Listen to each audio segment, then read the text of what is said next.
My friend Kyle has a 27-foot center console boat. In the summer, he used to go to a friend to help for boat days, since none of our other friends have a boat. I'm not a boat expert by any means, but my friend has some kind of radar on his boat that warns of any kinds of land masses, shallow waters, and other boats. So with that, we are able to stay out on the boat past dark sometimes.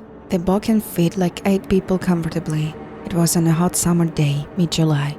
Kyle took 5 of us out on the boat just to drink in the bay. Then hours later, he took us to some waterfront bar restaurant where we docked the boat, ate and drank, and chilled out for another few hours. We had an abundance of spiked seltzers in the cooler still, and it was a Friday night. So after leaving the restaurant, Kyle took us back to the middle of the lagoon, where we cruised slowly with the music blasting the whole time.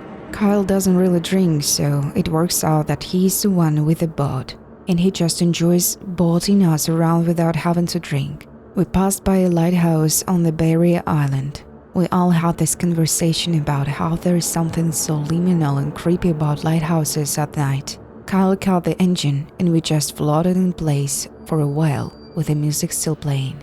As everyone talked, I was kind of mesmerized by the lighthouse, finding myself looking at it over and over.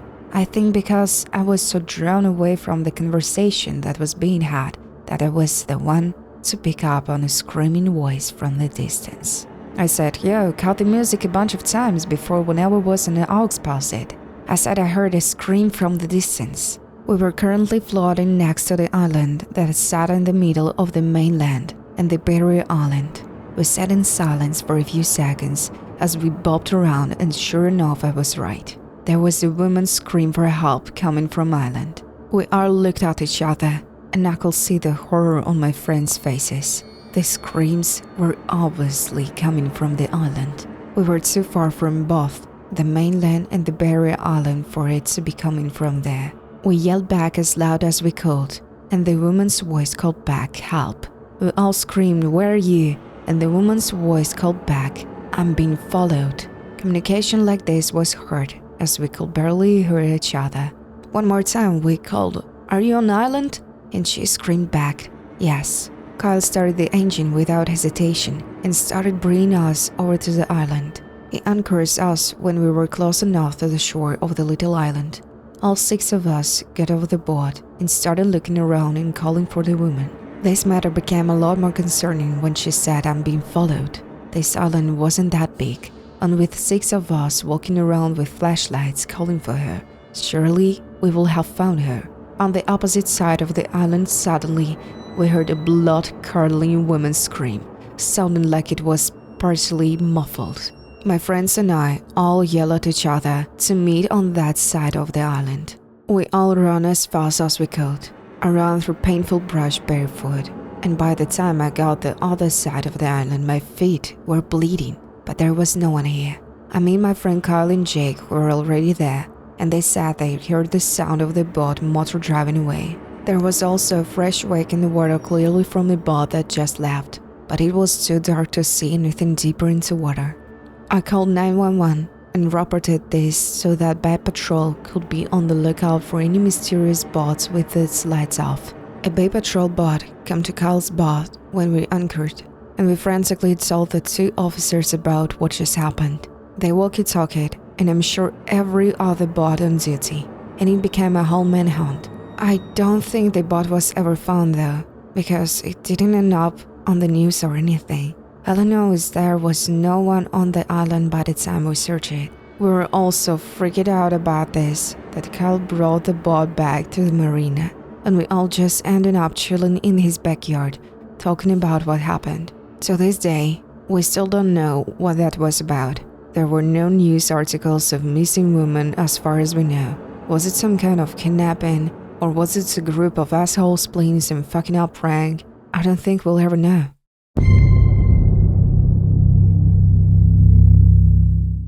This is a story from my uncle and my dad that they've told countless times at family gatherings, and it still creeps us all out just as much.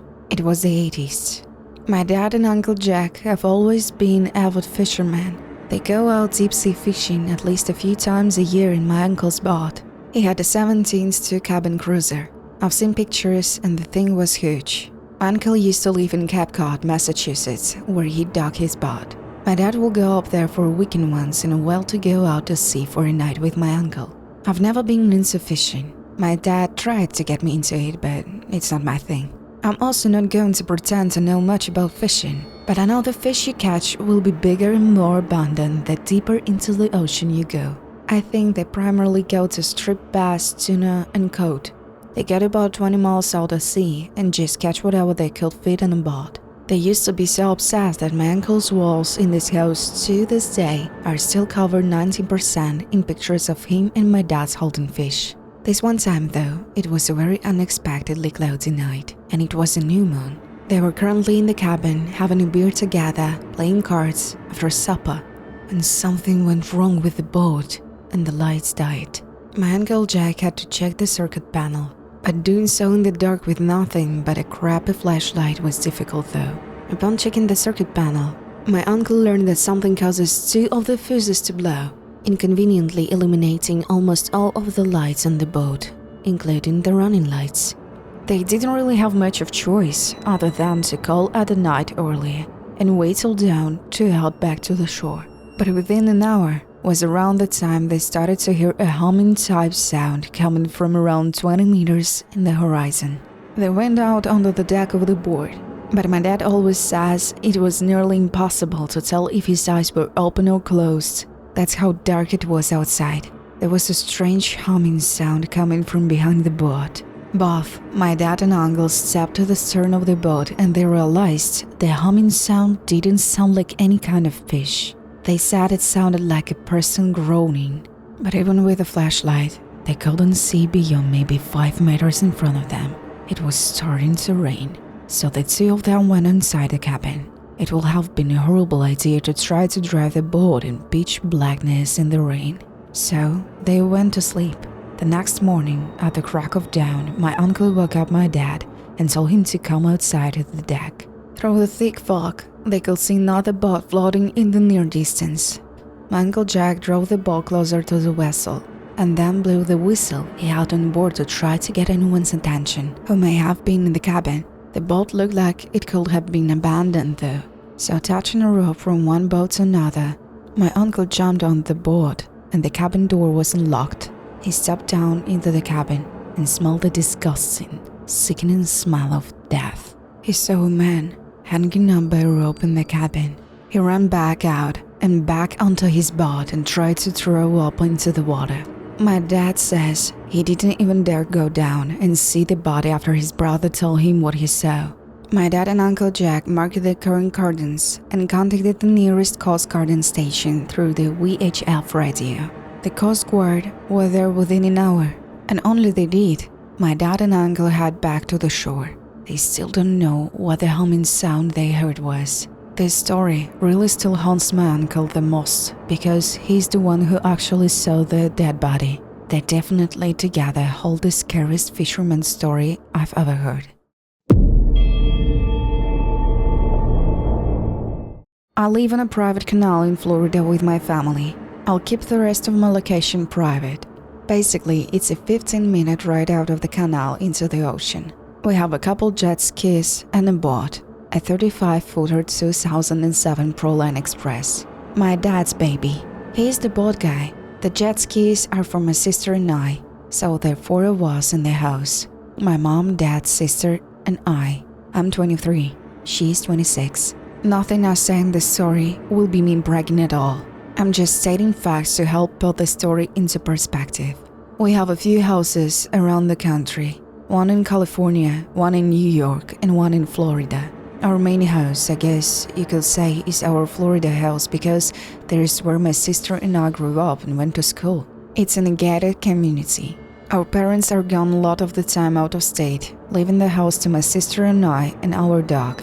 We have a nice house, and when we are alone we sometimes have parties and large gatherings in the backyard, because our house is the last house of the canal, and next to the house is a little marsh. The canal keeps going a little bit beyond the house, then it cuts off in the marsh. So in one direction we have complete privacy from any neighbors. One really hot day, my sister and I took our jet skis out, Like I said, it's a 15-minute ride out of the canal, where it's open up into a bay.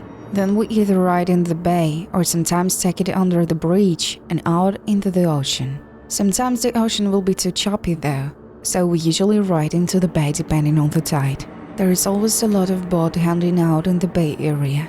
After a while of riding around, we stop in the middle of the bay to just chill out. Only minutes later, a medium-sized boat came over to us, and an older man driving it started making conversation with us.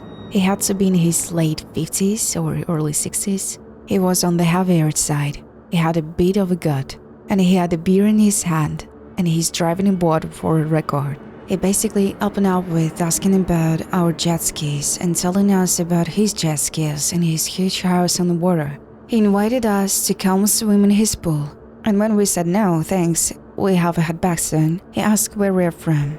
Like I said, I'm not bragging, but my sister and I are good looking, so we get the occasional creepers talking to us. We were weak answering his question, and just said from the area. My sister did the honors of turning her jet ski on first, indicating we were leaving. We waved goodbye, and as friendly a way as possible, and started riding around again. We looked at each other and laughed when we got away from his boat. It was mildly creepy for inviting two girls who could be his daughters to swim in the pool, but we've seen worse. Not long after, we decided to call it a day and bring the skis in. We idled through the canal, and we were about 80% of the way there. We came to the part of the canal where it intersects with our canal, kind of like a T-intersection, and we were now in our part of the canal when we noticed a boat not far behind us in the intersecting part we just passed. It looked like the boat of the man who stopped us before. He was just very slowly driving forward, passing our canal. We didn't know if he followed us or if he lived down the intersecting canal, but we continued home and docked our jet skis. What happened next was where things got really weird. We were washing our jet skis and we noticed the man boat approaching our house in the canal. He stopped his boat right in front of our dock and started talking to us again with his creepy smile, complimenting our house and backyard. My sister came out and said what was on both of our minds. "Why did you follow us here? That's really creepy." He replied that he lives in the community as well and just wanted to check our canal out. I think he got the hint that we were uncomfortable and didn't want to talk to him. He turned his boat around in the marshy area and waved goodbye to us. Neither of us waved back. There is a certain point where you call the friendly act when people are so utterly creepy and weird. That was one of those times. We called our dad and told him about the creep. He wasn't happy with us for not getting the registration on his boat, which neither of us thought to do, sadly. Things didn't end there. It was later that night that our dog started barking downstairs in the middle of the night. Both my sister and I woke up to it. I looked out my bedroom window to the backyard, and I swear to God I saw a large person running across the yard towards the dock, then jumping into something into the water. I lifted the window and looked out, but I couldn't see anything. My sister and I ran downstairs to look out the back door with the lights on. Whoever it was gone, but we'll be kidding ourselves if we said we didn't know who it was. It had to be that creepy man who followed us home. I think having a big dog in the house was the only reason he didn't break into the house. We asked the neighbors on our canal if any of them had cameras that could see the boat from earlier, or perhaps anyone coming down the canal in the middle of the night. Our luck, no one in this gated community really has cameras, on the backyard at least. Anytime we go out on the boat or jet skis now, I feel like in the back of our heads, we are always looking for that man in his boat now.